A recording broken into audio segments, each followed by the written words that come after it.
बिस्मिल्लाहिर्रहमानिर्रहीम। जब फ़हद मुस्तफ़ा कहता है मुझे लड़कियां चाहिए, कहाँ हैं लड़कियां, तो लड़कियां अपनी जगह से खड़ी होकर हाथ हिला हिला कर बताती हैं कि हम यहाँ यहाँ बैठी हैं। फिर वो चुन चुन कर मेकअप किए हुए खुले बालों वाली लड़कियों को इशारा करके नीचे बुलाता है। किसी को अजीब या बुरा नहीं लगता।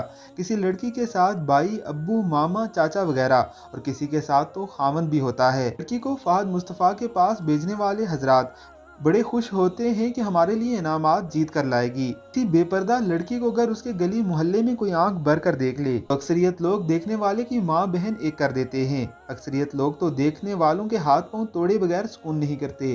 फहद मुस्तफ़ा के प्रोग्राम में लाइव जो कुछ होता है, कैसे गैरत का मर जाना कह सकते हैं। यानी अगर माल मिल रहा है तो हम किसी भी हद तक जा सकते हैं। जब पर्दे का हुक्म हुआ तो दुनिया की बेहतरीन औरतों ने दुनिया के बेहतरीन मर्दों से पर्दा किया।